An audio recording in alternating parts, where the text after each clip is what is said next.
mag-cut ng metal para sa mga tamad. We always use automatic here in America, right?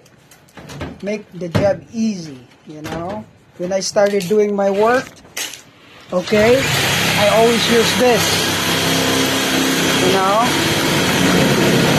Now we have that. So, much easier. It's easier. So first thing we do first is we drill a hole here, and then we start doing that. So we use what we call a step bit.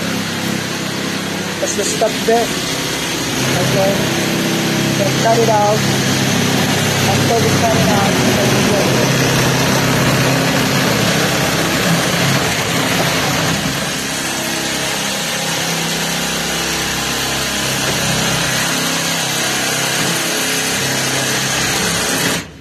Then yeah, let's cut right here, one more. So it get disconnected. Perfect, see? Easy, easy peasy. Alright guys, that's the quick tip.